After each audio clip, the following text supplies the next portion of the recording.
Voici une question qui fait réfléchir. Est-ce que je dois vivre à la manière des pécheurs pour les attirer à Dieu? Ouvrons grandes nos oreilles. Nous aurons la réponse de Dieu aujourd'hui même à l'émission À travers la Bible.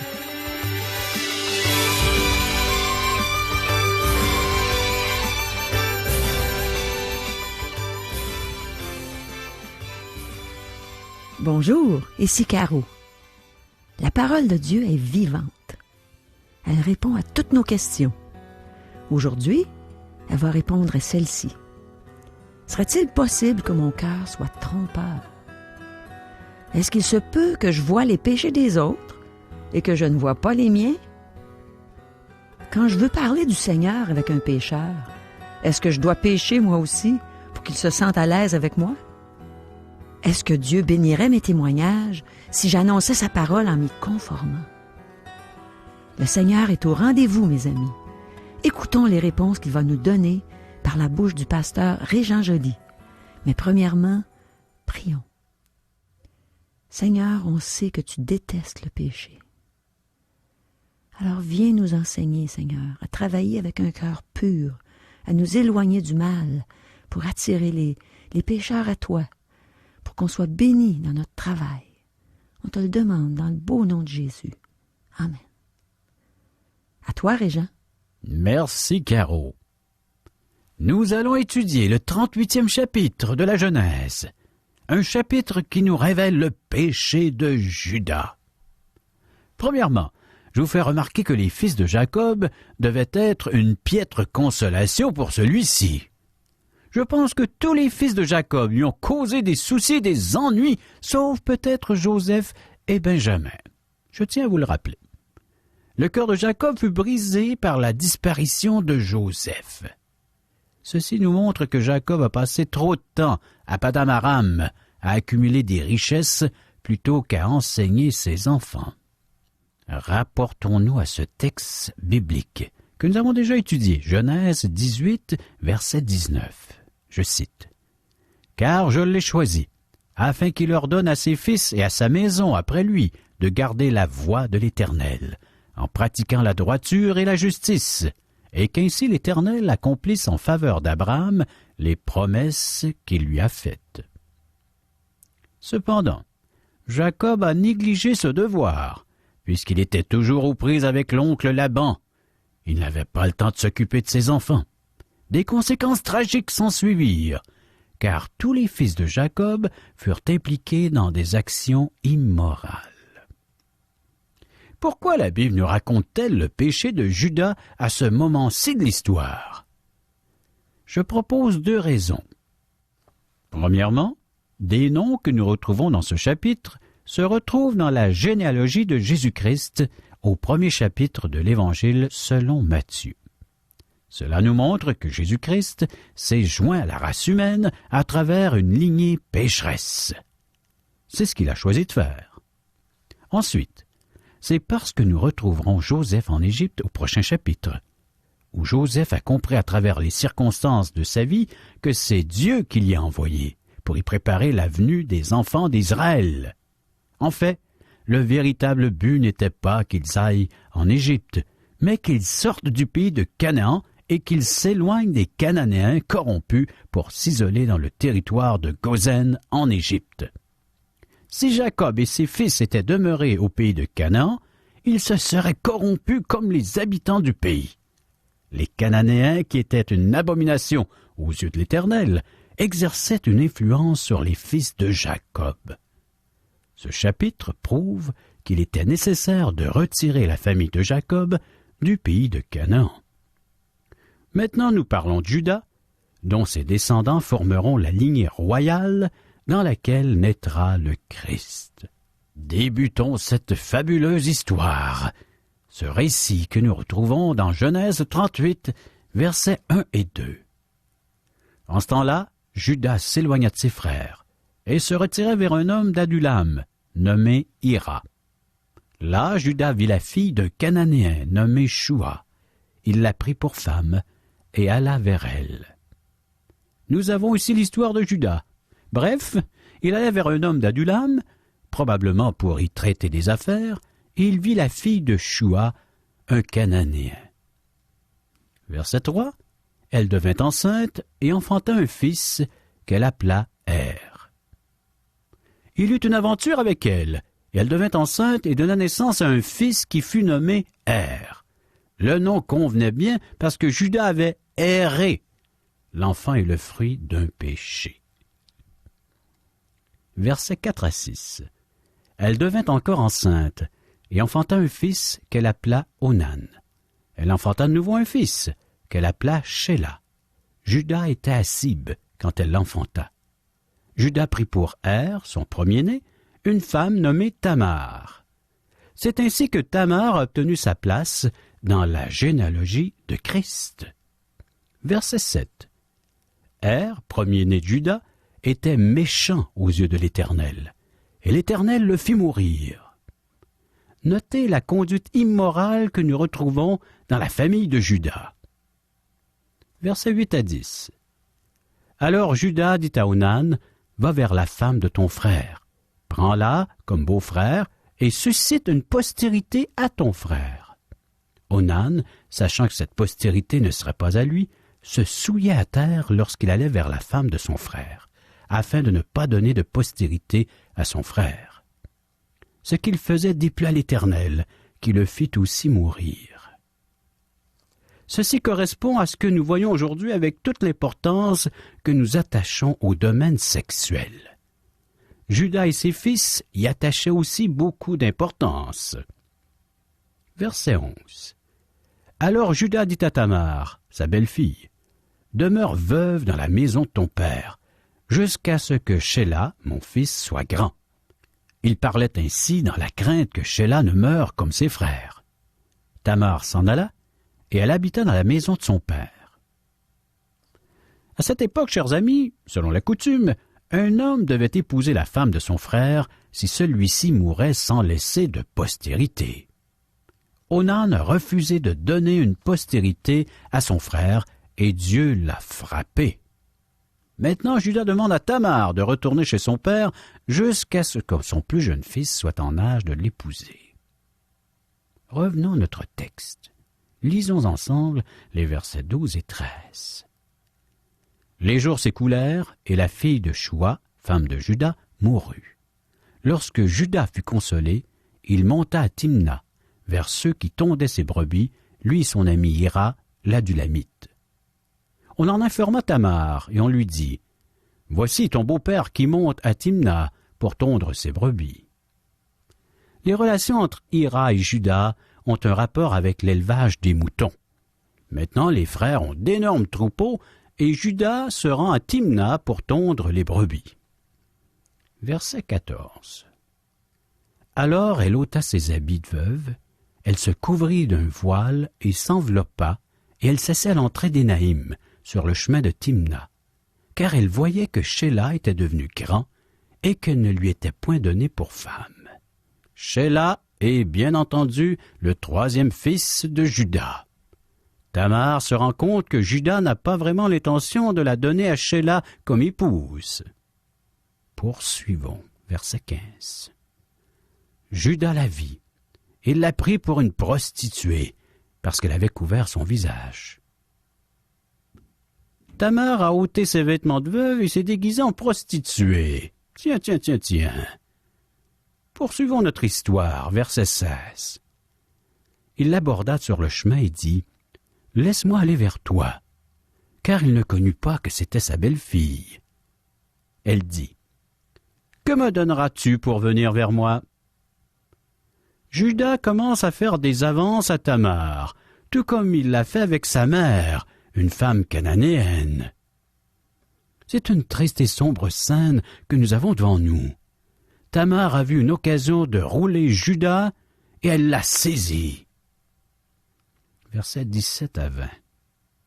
Il répondit, « Je t'enverrai un chevreau de mon troupeau. » Elle dit, « Me donneras-tu un gage jusqu'à ce que tu l'envoies? » Il répondit, « Quel gage te donnerai-je? » Elle dit, « Ton cachet, ton cordon et le bâton que tu as à la main. » Et il lui donna. Puis il alla vers elle, et elle devint enceinte de lui. Elle se leva et s'en alla, elle ôta son voile et remit ses habits de veuve. Juda envoya le chevreau par son ami l'Adulamite pour retirer le gage des mains de la femme. Mais il ne la trouva point. Il vint au village pour livrer le chevreau, mais il ne trouva pas la prostituée. Revenons à notre texte, versets 21 à 24, et poursuivons et lisons la suite de cette histoire. Il interrogea les gens du lieu en disant « Où est cette prostituée qui se tenait à Énaïm, sur le chemin ?» Ils répondirent « Il n'y a point eu ici de prostituée. » Il retourna auprès de Juda et dit « Je ne l'ai pas trouvée. » Et même les gens du lieu ont dit « Il n'y a point eu ici de prostituée. » Juda dit « Qu'elle garde ce qu'elle a. Ne nous exposons pas au mépris. Voici, j'ai envoyé ce chevreau, et tu ne l'as pas trouvé. » Environ 3 mois après, on vint dire à Juda, « Tamar, ta belle-fille, s'est prostituée, et même la voilà enceinte à la suite de sa prostitution. » Et Juda dit, « Faites-la sortir, et qu'elle soit brûlée. » C'est bien, Juda. C'est toujours l'éternel standard, hein? Dieu n'approuve pas cela, mes amis. L'incident est raconté dans sa parole, mais cela ne signifie pas qu'il approuve ce qui se passe. La parole dénonce le péché, dénonce le cœur de l'être humain. Son peuple agit comme les Cananéens, et c'est pourquoi il va les faire sortir de ce pays pour les amener en Égypte. Dieu protège son peuple, les siens.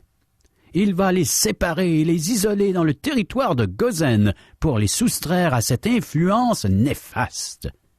Cet incident démontre la nécessité que Dieu fasse cela. Ce que Juda fait est un véritable scandale, mes chers amis. Il se comporte d'une façon terrible et totalement inadmissible. Faisons attention. En fait, Juda est habile pour percevoir le péché des autres, mais il ne le voit pas dans son propre cœur. Cela nous rappelle à la fois où Nathan, le prophète, est allé voir David pour lui raconter une histoire. L'histoire de l'homme pauvre qui n'avait qu'une toute petite brebis. Lorsque Nathan lui a dit que son voisin, un homme riche, la lui avait prise, David a immédiatement condamné l'action de cet homme. David a réagi comme Juda le fait ici. David voulait faire lapider immédiatement l'homme riche. Alors Nathan lui a dit que l'homme, c'était lui. Il est étonnant que nous puissions voir clairement le péché des autres, mais que nous ne le voyons pas dans notre propre cœur. Nous reprochons à Juda 2 choses dont il s'est rendu coupable. Son péché est grave en soi, mais en plus, il l'a fait avec sa propre belle-fille. C'est ainsi que vivaient les Cananéens. Nous pensons vivre une révolution sexuelle de nos jours et découvrir une nouvelle liberté. Mes amis, les païens connaissent la liberté sexuelle depuis des millénaires, et même depuis toujours. Aussi pourquoi Dieu les a jugés et a ordonné qu'ils soient exterminés. Les Cananéens ne sont plus, ils sont disparus, Dieu les a jugés. Ceci devrait tous nous parler. Cependant, un grand nombre de personnes ne semblent pas avoir d'oreilles, même des chrétiens. Vous vous demandez pourquoi ce chapitre est dans la Bible. Il est là pour nous montrer que Dieu n'approuve pas le péché. Et il explique pourquoi Dieu a fait sortir Israël de la Palestine pour les conduire en Égypte. Tamar est conduite à son beau-père. C'est ce que nous lisons. Genèse 38, verset 25. Comme on l'emmenait dehors, elle fit dire à son beau-père, « C'est de l'homme à qui ces choses appartiennent que je suis enceinte. Reconnais, je te prie, à qui sont ce cachet, ce cordon et ce bâton. » Au moment où Juda allait la brûler, Tamar lui présenta les objets en lui faisant savoir qu'elle désirait qu'il sache qui est le père de l'enfant. Juda dut reconnaître sa paternité. Genèse 38, verset 26. Juda les reconnut et dit, « Elle est moins coupable que moi, puisque je ne l'ai pas donnée à Shéla, mon fils. » Et il ne la connut plus. Cette coutume cananéenne dégoûtait Juda, mais ils vivaient dans leur culture. Voyez-vous pourquoi Dieu doit sortir la famille de Jacob de Canaan, loin de ses habitants? Puis-je prendre un moment pour faire une application de tout cela? Rappelez-vous ces choses. Elles sont écrites pour notre instruction. Elles sont des exemples pour nous. Aujourd'hui, certains disent que si l'on veut témoigner aux gens, si l'on veut communiquer avec eux, il faut se mettre à leur niveau et faire comme eux. Je ne suis pas d'accord avec cela. Dieu n'a jamais utilisé une telle méthode. Dieu a toujours demandé aux siens d'être saints comme il est saint, et ce, en toutes circonstances. Je peux m'imaginer nos théologiens modernes aller vers Noé et lui dire « Frère Noé, tu passes tout ton temps à construire ce bateau, et c'est ridicule d'agir ainsi. Nous avons toute une fête prévue ce soir à Babylone. Nous avons reçu notre commande de marijuana et nous allons tous nous geler. Nous allons distribuer des joints, nous allons avoir du plaisir et faire un merveilleux voyage. Pas besoin de bateau pour ce genre de voyage. Nous allons te l'offrir. Viens avec nous, Noé. » Noé, bien entendu, refuserait.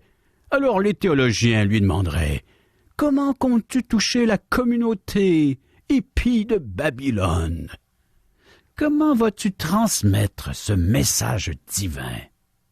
En pratiquant les mêmes choses qu'eux? » Dieu n'a jamais demandé à Noé de pratiquer ces choses. Il lui a demandé de proclamer son avertissement selon sa parole. Et c'est ce que Dieu nous demande de faire encore aujourd'hui.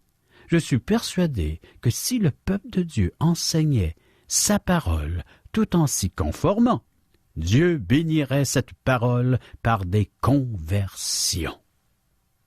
Trop de pasteurs de nos jours craignent de perdre leurs ouailles, dont ils font n'importe quoi pour attirer la foule, et plusieurs ont réussi à s'attirer des problèmes plutôt que la foule. Mais Dieu ne nous a jamais demandé de faire des compromis. Dieu nous demande de prêcher selon sa parole, qu'importe la grosseur de notre congrégation, de la foule de l'auditoire qui est placé devant nous. Ceci me rappelle un incident qui s'est produit alors que le docteur Scofield était invité à prêcher. Il pleuvait à boire debout le premier soir, donc l'auditoire était peu nombreux. Le pasteur de l'endroit sent-il besoin de présenter des excuses au docteur Scofield. Il s'est penché vers son invité et lui a dit qu'il regrettait que si peu de personnes se soient déplacées pour entendre un homme de sa trempe. Le docteur Scofield répondit au pasteur. « Monseigneur avait un auditoire de 12 hommes, puisqu'il n'avait que 12 hommes, et qu'il ne s'est pas plaint. Qui est le docteur Scofield pour se plaindre d'un petit auditoire? » Mes amis, notre génération a besoin d'entendre cela. Nous voulons des foules. Malheureusement, nous pensons que si la foule est petite, cela indique que Dieu ne bénira pas. Il se peut que Dieu nous ait appelés à témoigner qu'à un petit nombre de personnes. Mais j'ai une bonne nouvelle pour vous. Si vous prêchez la parole, elle agira avec puissance. Mon ami, la parole de Dieu est puissante et Dieu cherche des vases sanctifiés pour la proclamer. Bien, Juda a fait comme les Cananéens au lieu de plaire à l'Éternel. Et voilà le résultat. Maintenant, lisons les versets 27 à 30. Quand elle fut au moment d'accoucher, voici, il y avait 2 jumeaux dans son ventre. Et pendant l'accouchement, il y en eut un qui présenta la main. La sage-femme la prit et y attacha un fil cramoisi en disant « Celui-ci sort le premier. » Mais il retira la main, et son frère sortit. Alors la sage-femme dit « quelle brèche tu as faite! » Et elle lui donna le nom de Péretz. Ensuite sortit son frère, qui avait à la main le fil cramoisi, et on lui donna le nom de Zérak. Voici les noms dont nous avons parlé plus tôt. J'aimerais que vous tourniez avec moi au premier livre du Nouveau Testament, l'Évangile selon Matthieu, afin d'y lire à partir du verset 2 du premier chapitre. Lisons ensemble. Matthieu, chapitre 1er, versets 2 à 6. Abraham engendra Isaac, Isaac engendra Jacob, Jacob engendra Juda et ses frères. Juda engendra de Tamar, Pharez et Zara. Pharez engendra Esrom. Esrom engendra Aram. Aram engendra Animadad. Aminadad engendra Naasson. Naasson engendra Salmon. Salmon engendra Boaz de Rahab. Boaz engendra Obed de Ruth. Obed engendra Isaïe. Isaïe engendra David. Et plus loin dans la généalogie, nous lisons, verset 16, toujours de Matthieu, chapitre 1er, Jacob engendra Joseph, l'époux de Marie, de laquelle est né Jésus, qui est appelé Christ. Jésus est issu de la lignée de Juda. Et nous voyons que Dieu doit les sortir de Canaan pour les amener en Égypte. Maintenant, revenons à l'histoire de Joseph, qui lui est déjà en Égypte. Il n'y est pas descendu de son propre gré, mais c'est là que nous le retrouvons. Au dernier verset du chapitre 37, nous avons vu que Potiphar, un officier de haut rang de l'armée de Pharaon, a acheté Joseph des Madianites. Nous allons voir que Joseph est très différent de Judas. Je pense que Joseph et Benjamin ont eu de l'attention et qu'ils ont reçu de l'enseignement que les plus vieux n'ont pas reçu. Il semble que Jacob ne se soit intéressé qu'à ces deux garçons. À cause de la haine que ses frères éprouvaient pour Joseph, il fut vendu comme esclave en Égypte et il fut acquis par Potiphar. Celui-ci était un officier de haut rang. Il devait avoir un bureau dans l'édifice gouvernemental de l'époque. Il fait partie de l'élite militaire.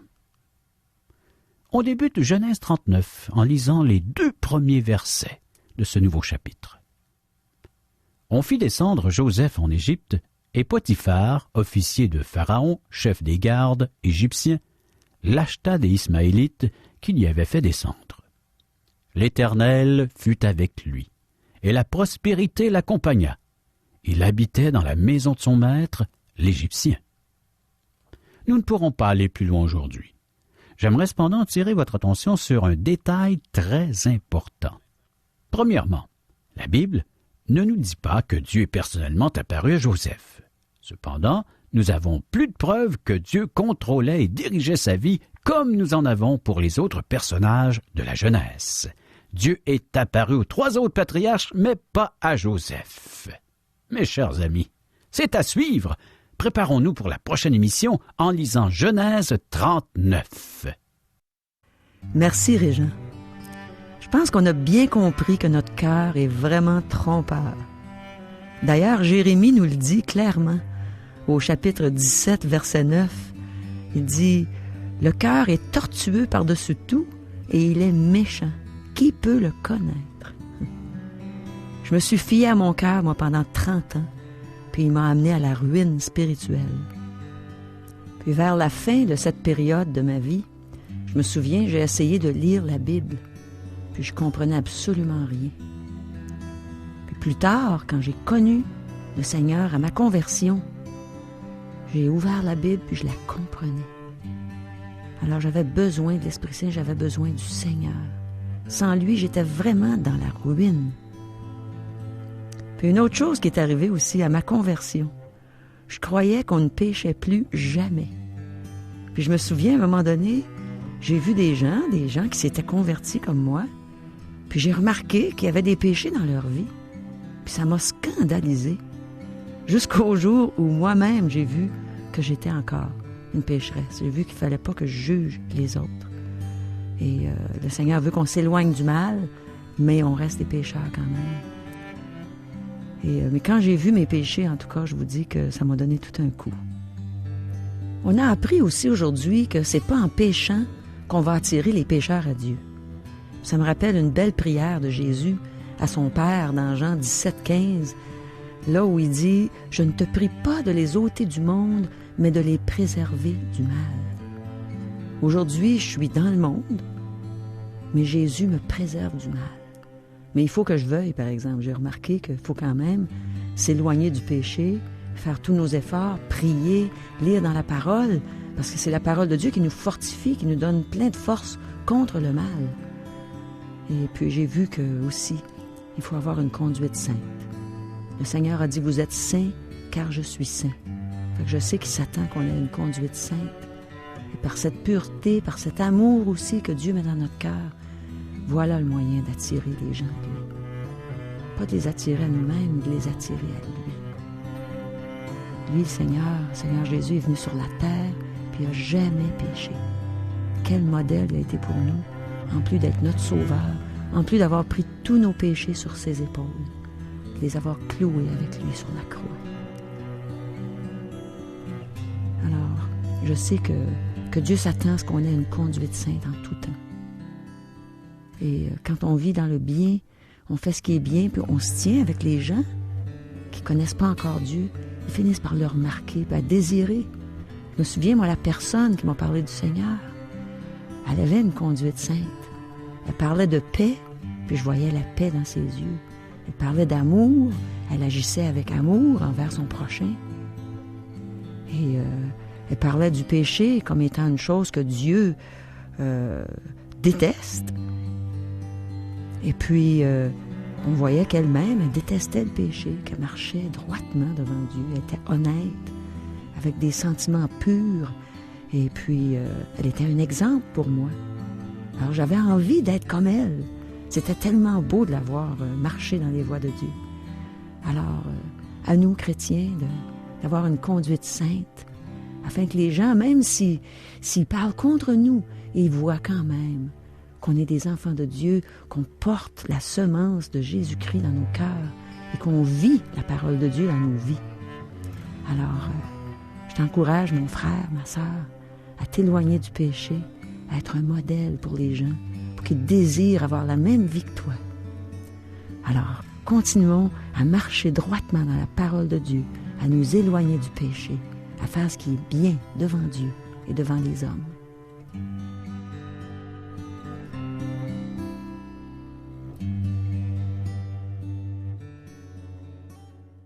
Vous avez des commentaires?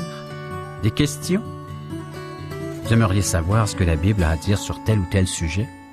Écrivez-nous. Vous pouvez recevoir par le fait même des cours bibliques que nous offrons tout à fait gratuitement, ainsi que des invitations à assister à l'un de nos merveilleux déjeuners de l'espoir offerts à la grandeur du Québec, où vous pourrez entendre des témoignages de vie transformées par le message de la Bible.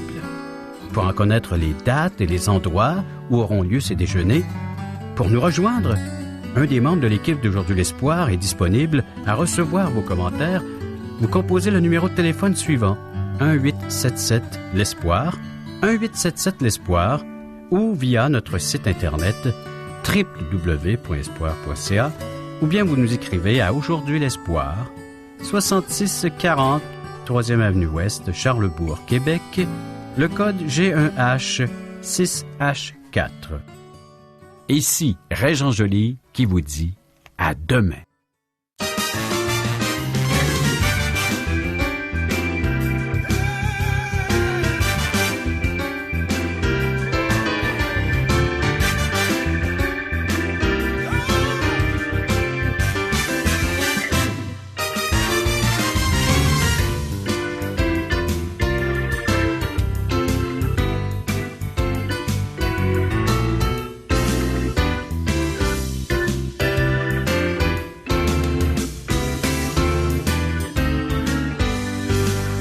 Cette émission vous a été présentée par Radio Espoir.